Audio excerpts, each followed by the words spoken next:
The short game is one of the most important aspects of table tennis. And if you're not so good at this part, well, the beginning of the rally, then good luck getting to the end of the rally. Hopefully, with these 5 key points that I will show you today, I will show you how you can improve your short game. My name is Olaf Kozlowski. This is Table Tennis Technalytics. Let's go. Allee. Leuk, het is... Stop jongen, stop. Ik ken er genoeg van. Ik ken er echt genoeg van. Nee. Wat? Zijn er weg? Zijn er weg? Kom op. Verdiend. Oké, verdiend.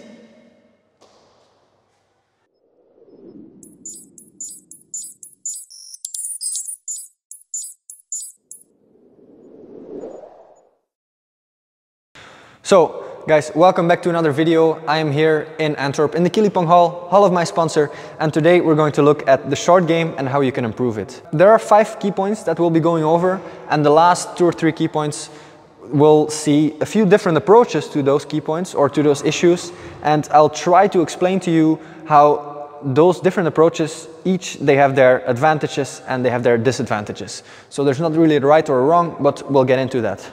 Also, if you have watched my previous videos, more specifically the one of the flick forehand, so the flick forehand video, then you will see that the first 3 key points, I think, that we already discussed those in that particular video.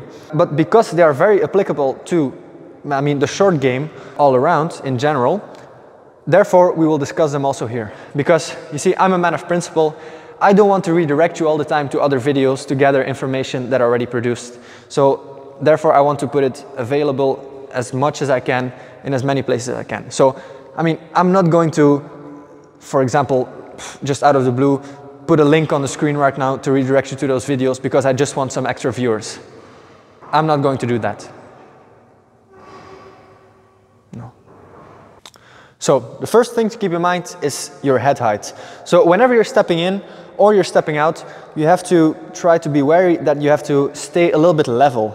You cannot jump on the ball too much whenever you're going into the table, whenever you're going for a short ball, or whenever you're getting back, you cannot jump up too much because 2 main reasons. One, it costs you a lot of time.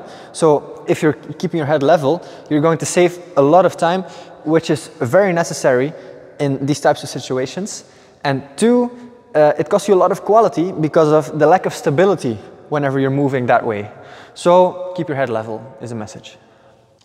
Okay, second thing is not to lean too much whenever you're stepping in. Also, this is again a question of stability. So whenever you're going for a short ball, you want to stay enough into position. You don't want to lean on the left leg too much or this way a little bit too much, because also it's not as easy to push yourself back from that certain position. So instead, if you're just stable all the time and you just keep like this, center of gravity in a correct manner, well, that also will help you in saving a lot of time and playing the ball with much more quality, with much more stability. Okay, now next up is to stand close enough to the ball. This correlates a little bit with leaning, but now we're more looking at the issue of whenever you're standing too far and you're going to straighten your arm. See, as I said in that video on the short flick forehand, you want to have this elbow a little bit bent, a little bit low over the table, because again, this will give you extra stability, extra control over the ball. If you stand too far, your elbow will be straight. That is a very bad thing to do. So avoid this at all costs. Okay, now we're going to look at how to step out properly. And again, as I said before at the intro of the video, there are different approaches to that. And to me, I have a certain preference, but I'm just going to show you the advantages and the disadvantages, the pros and the cons of using both ways. So you see, you can step out in one step. So I'm playing this ball here and I'm stepping out. So this leg will move back in one step, or you can do it with a little step in between. So 1, 2. And the advantage of stepping out in one single step is that you will be back into position normally more often, a little bit more often, because when you get back, you want to stay a little bit more open. The left leg, in my opinion at least, should be at least parallel to the right leg or a little bit behind the other leg, because you want to be ready for the forehand after.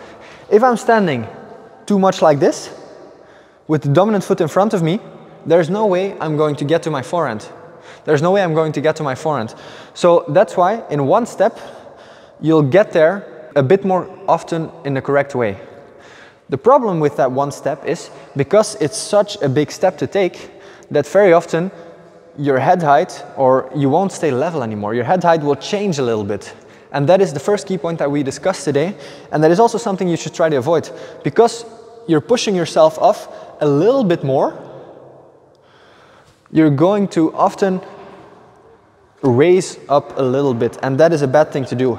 On top of that, another disadvantage to that is, because you're moving back a little bit more explosively, you're going to land a little bit too much on your heels. So you can do it again, you can do it correctly, but the problem is, a lot of times when people do this, stepping out with one step, is that they will land on their heels or they will continue to fall backwards. And that is something you want to avoid at all times. Now, for the stepping out with two steps, the advantages to those two steps, well, they are that you can step out, you're a little bit more explosive, so your head height, it won't be such a big issue because you take smaller steps, so you won't really be able to bounce in that way.